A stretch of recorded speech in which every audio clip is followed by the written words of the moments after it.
Hey, my name is Cedric from Vertex Marketing Agency and doing this video for measureschool.com, and today I'll show you how you can verify that your events are properly coming in inside Events Manager.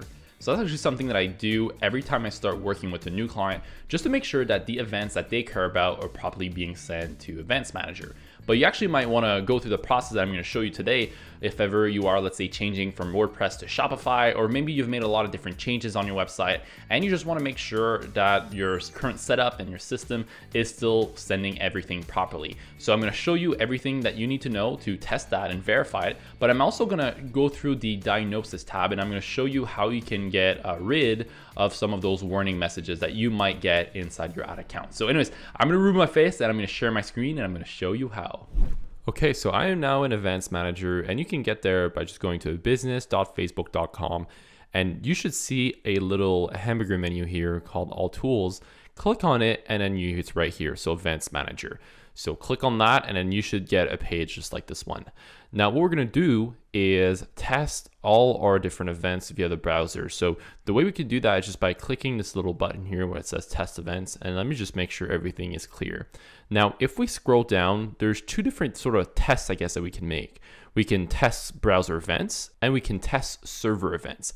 In this video, we will only be testing browser events, but if you want to learn a little bit more about server side and how you can send events to the server and also making sure that these events are coming in properly by using this little test ID here, I've actually made another video on the channel about how to send events to the conversion API using Zapier, but I know that Julian also has another video showing you how to send events to the Facebook conversion API, right? Because that's what it is. When you're sending event to the server, you're using the Facebook conversion API. Julian made another video about that with Google Tag Manager. So we can leave the link of those two videos in the description of this video. Okay, so now to test browser events, all we have to do is enter a website URL here.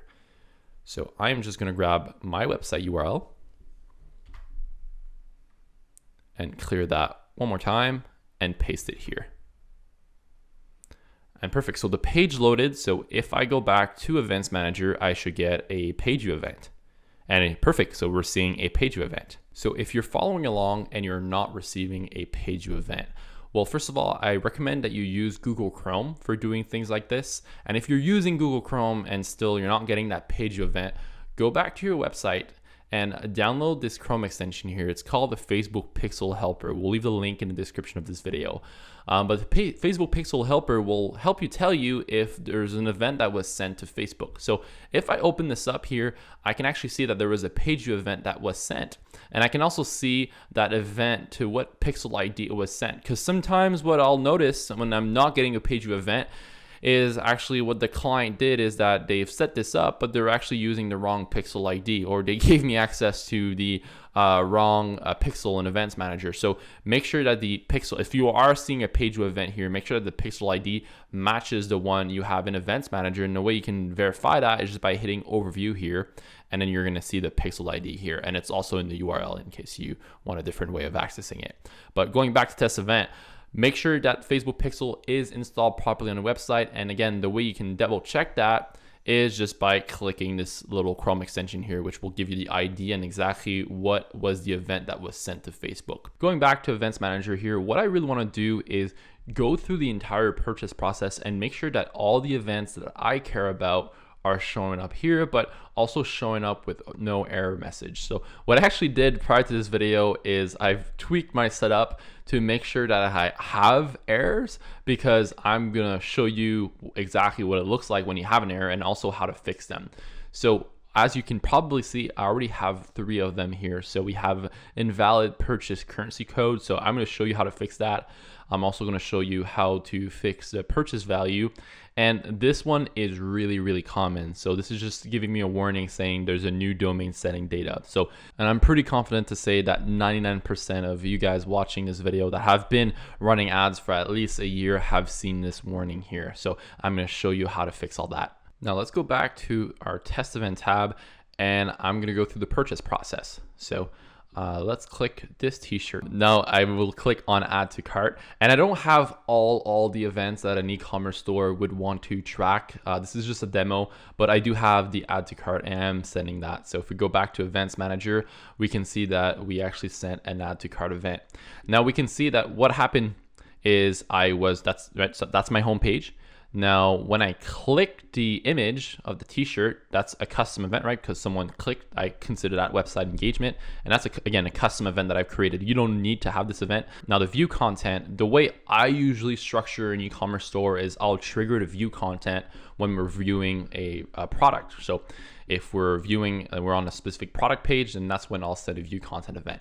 So we're viewing that content. And again, we are viewing another page. So that's why we're getting another page view event.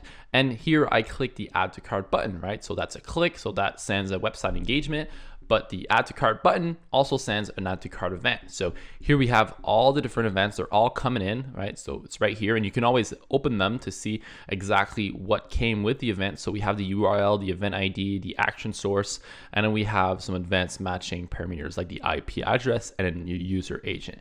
So I'm gonna keep going to my website and then click on view cart now. Now, I don't believe I'm sending a view cart event, so I'm gonna hit checkout, and I'm also not sending a checkout event. But if you are, again, go back to Events Manager and make sure that they've came through properly.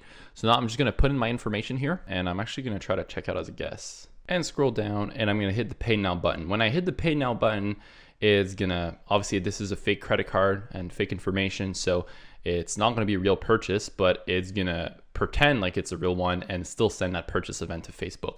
And I've made a mistake on purpose for that purchase event. I've sent 2 purchase events. So we're gonna see an error message. And also I think we're gonna see an error message for the value in the currency. So you'll see that in just a second. So I'm hit pay now.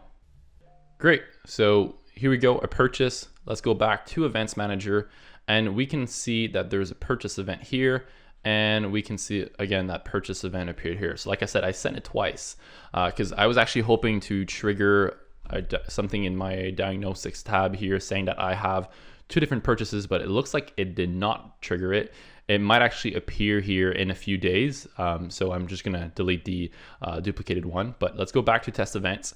And I wanna open this up just to show you that in the purchase event, I'm actually sending a value in a currency. And as you can see, there's nothing set here. And same thing with this one here, there's actually nothing set. So this will actually give me an error inside here. And that's exactly what we're seeing here. So we're seeing that the purchase currency is missing, right? So back to test event. We can see that we're missing the purchase currency, and we're also missing the purchase value. So those 2 things are really important if you're sending something like a purchase event. If you're using a lead event, you actually don't need to add a lead value or a lead currency. If you know exactly what a lead is worth to you, you can add that value so that when you're looking at your campaigns, you're looking at potentially return on ad spend, you can make better decisions because you'll have that data available. Since this is an e-commerce store, I strongly recommend that we add a value and a currency. And it's also giving us a warning here because I don't have anything. So I'm going to show you how to fix that in just a second. But we can see that all the events are coming in properly, except that purchase event, right? It came in twice. And it happens often when I'm working with a new client. I'm reviewing their pixel and how things are sending, and I'm seeing that we're getting actually a purchase event twice. So what usually happened is they had one sort of like setup that was sending the purchase event. It could potentially be Google Tag Manager, but someone back in the days also went here and created an event for the purchase event using this tool here. So they were actually duplicating the results. So things like that do happen, especially when there's a lot of people working on the same thing and not so much communication. That's why it's really, really important to test your pixel and make sure that everything is coming in properly. So whenever you see or you think something feels off, just double check. It could potentially also just be something that changed on your website, and now whatever triggered your purchase event is not working properly anymore. So that's why I strongly recommend that you go through this step. You do this often, especially before like a big sale like Black Friday. So going back to this event, we can see that everything's working well except for the purchase event that is being sent twice. And diagnostics, now we can see that we have, I believe, like 3 different warnings. So let's go ahead and fix that right now. So let's start by fixing this warning message right here. So new domain sending data. So your pixel recently started sending events from this domain. So don't freak out if you see that. Usually what it is, it's like a plugin or maybe like a Shopify app that is also sending an event to the Facebook pixel. And that's why you have to understand and look and see what is currently sending data to your Facebook pixel. So if you're using WordPress or Shopify or any other platform, go through your apps and see which one are actually sending information to the pixel. And once you have an understanding of what you want to block and what you want to keep, click the Manage Traffic Permissions button right here, and it's going to bring you to this page. If ever you want to go back there eventually, so we were at Diagnostics right here, you can always hit Settings and it's going to bring you to the same place.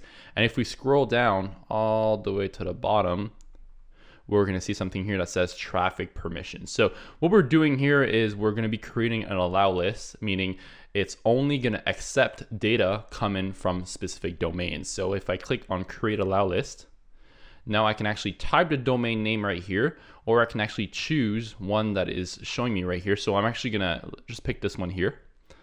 And what it's gonna do is gonna say, okay, well, it's only gonna accept events from this domain, but also any events coming from any sort of subdomains from this root domain. So if I hit confirm, it's now accepting all sort of events coming from this domain. Now, you might be wondering, okay, well, what about if I'm sending events through Zapier? Like if I put my website domain here, will it block those events? Then at this point, I would recommend you to go through your top domain traffic and then add Zapier's domain. And same thing if you're doing, let's say, server-side tracking, and you decided to not use a custom subdomain as part of like your server. You're using the server that Google gives you when you create a server container inside Google Tag Manager, for example. Well, you would probably want to go here under your top domain traffic source and just add that as part of one of the traffic source that you allow to send data to your pixel. So if you don't do that, if you don't do your domain, then you might actually not be receiving your events that you want to see in Events Manager. So really, really important that you double check what are the different domains sending events to your Facebook pixel, and then which one you want to accept. So just double check those things and then you'll be good to go. And then once that's good, you can go back to Diagnostics and then hit that little button here and click Ignore. Now it should be good. And then it's, even if it comes back in the future, it's fine because you've created an allow list. But maybe if you start using a different tool, you might want to just go back to your settings and then update that allow list to include that new domain. Now let me show you how to fix those two other warning messages here. So the way I've set this up is I'm actually using Google Tag Manager to send all my events to my Facebook pixel. So I'm going to open up Google Tag Manager, and here I'm going to go into tags. And if ever you are seeing, let's say, the same warnings and you're not using Google Tag Manager, like no worries. So the process is going to be a little bit different, but at the end of the day, you're doing the same thing. What you're doing is you're adding a currency value, and I'm going to show you how I'm adding it inside Google Tag Manager. And then you want to add a purchase value because those were the error message that I was getting. So if I go to tags, that's actually the one, well, first of all, that's the extra tag. And that's also the one that doesn't have any sort of values. So if I open this up and I'm scrolling down to object properties, here I have an invalid value. So I actually just added this to see if it would trigger another like warning message, but it looks like it didn't. So I'm just going to remove it. But here we have the currency and the value. Now, the currency, I can probably just set this up to, let's say, USD, depending on if you are using more than one currency on your site. You might want to actually create a variable here. So for a lot of e-commerce store, when they receive someone from, let's say, Canada, they're going to want to make sure to change a currency to Canadian dollar. And then that should also reflect in the event that you're sending, right? It should be CAD and not, let's say, USD. So if you are using more than one currency, I strongly recommend that you create a custom variable. That variable could either be a data layer variable or sometimes even a JavaScript variable. I'll let you decide that. I would recommend that you use the data layer variable more than the JavaScript variable, but it's fully up to you. It doesn't matter how you do it. Same thing with the value. You can set a set value. So let's say $40, but even if you only sell one product, what happens if someone buys that product that, let's say, was in your ad or on your website, but they buy the same one for, let's say, their friend. So now they have two products in their cart. Well, the value won't be $40, it will be $80. So that's why if you're using a static value, it's good. Like, you're going to get an idea of your return on ad spend when you're looking at your ads and your campaigns. but it won't really be accurate. So that's why I strongly recommend that you create a variable. So just like the currency variable, it could be data layer or it could be JavaScript, but I strongly recommend that you create a variable for that. So I'm just gonna add USD here since this is a demo, and I'm gonna add a value of $40 and I can just hit save. And then let's say once I've made those changes and I'm pretty positive that everything is working properly, then I could go ahead and publish my tag.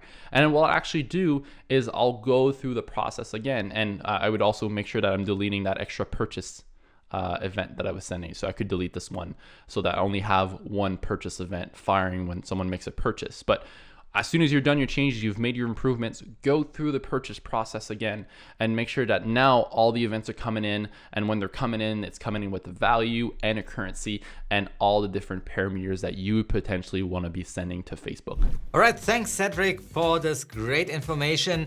Now you should have gotten rid of all the pesky errors in your implementation, right? So good data is coming in. But how do you now analyze the results of your campaigns? Well, Cedric did just that in this video right over there, which you should definitely check out. Now from everybody here at Measure School, happy measuring.